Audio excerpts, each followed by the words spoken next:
Shalom, selamat pagi semua jemaat Tuhan dimanapun Anda berada. Kalau hari ini kita bisa ada sebagaimana kita ada, saya percaya itu semua oleh karena kasih karunia Tuhan dalam hidup kita, amin.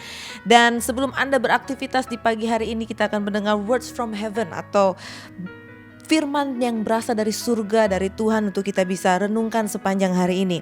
Dan hari ini kita akan buka bersama dalam Matius pasal yang ke-19 ayat yang ke-27. Firman Tuhan berkata begini, lalu Petrus menjawab dan berkata kepada Yesus, kami ini telah meninggalkan segala sesuatu dan mengikut Engkau. Jadi apakah yang akan kami peroleh? Saudara, perikop dari ayat ini saya beri judul, dan di Alkitab pun memberikan perikopnya dengan judul upah mengikut Yesus.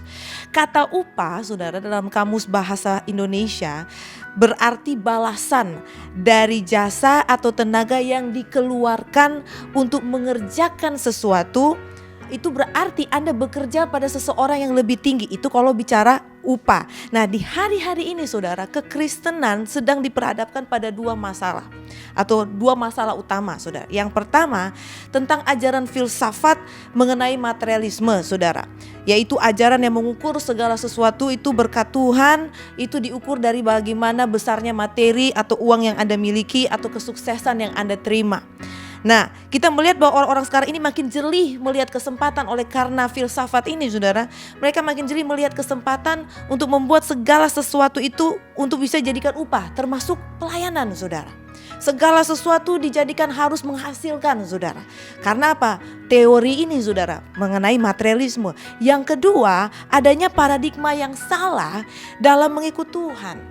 Nah, banyak orang Kristen berpikir bahwa mengikut Tuhan Yesus berarti diberkati dengan melimpah dan tidak akan berkekurangan. Hal ini tidak sepenuhnya salah, tetapi tidak juga sepenuhnya benar. Kenapa, saudara? Kalau kita mendasari hubungan pribadi kita dengan Tuhan berdasarkan apa yang bisa Tuhan berikan kepada kita, maka suatu saat ini akan menjadi celah dalam kehidupan kekristenan kita yang akan dipakai oleh iblis untuk melemahkan iman saya dan saudara. Begitu Anda kehilangan pekerjaan, begitu Anda mengalami masalah keuangan, Anda akan mulai menuntut dan mulai kecewa kepada Tuhan. Padahal tidak segala sesuatunya itu berdasarkan hal itu. Kalau dalam dunia, orang-orang yang mempunyai predikat atau paradigma seperti ini disebut matre. Nah, kalau orang dunia aja, saudara, tidak mau berurusan dengan cewek matre, cowok matre, apalagi dengan Tuhan, saudara. Amin. Jadi kita belajar, saudara, mengikuti Kristus itu bukan berdasarkan apa yang kita terima, tetapi intinya jika yang menjadi motivasi utama kita untuk berdoa atau pergi ke gereja dan melayani Tuhan adalah untuk mencari berkat, saudara, maka kita sedang melewatkan janji Tuhan yang utama dalam hidup kita, yang sesungguhnya. Apa itu, saudara? Kalau semua jujur, kita sering mendengar perkataan yang serupa dengan perkataan Petrus dalam Matius 19:27 ini, saudara.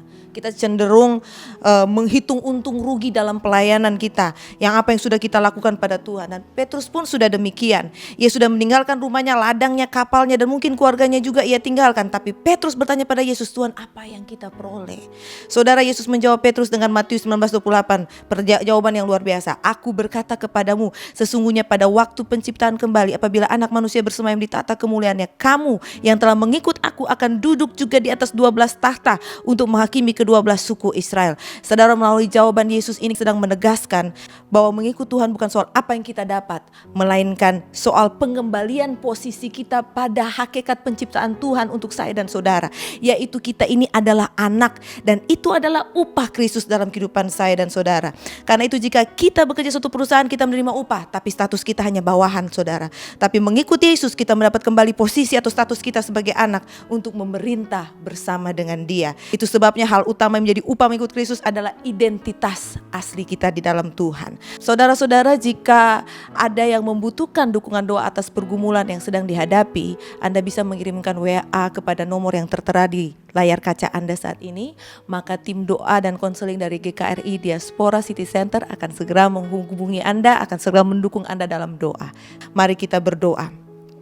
Bapa, kami mengucap syukur dan berterima kasih Tuhan atas berkat-Mu pada hari ini yang mengingatkan kami bahwa ketika kami bekerja, ketika kami melayani, ketika kami melakukan segala sesuatu, kami lakukan segala sesuatu seperti untuk Tuhan, bukan untuk manusia. Sehingga Tuhan, kami menerima upah yang berasal daripada-Mu, dan kami melakukan dengan sepenuh hati Tuhan. Dan ketika kami melakukannya seperti untuk Tuhan, dalam hal apapun yang kami kerjakan, dimanapun Engkau posisikan kami, maka Tuhan, itulah menjadi bagian pelayanan kami kepadamu. Dan maka Tuhan, Engkau Allah yang maha melihat, Engkau Allah yang maha mengetahui, akan membalaskan segala sesuatunya menurut apa yang kami tabur. Untuk itu Tuhan, tuluskan hati kami selalu, pikiran dan hati kami dalam kami beraktivitas, untuk dapat berjalan Tuhan seturut dengan kehendak-Mu. Di dalam nama Yesus kami mengucap syukur. Haleluya. Amin.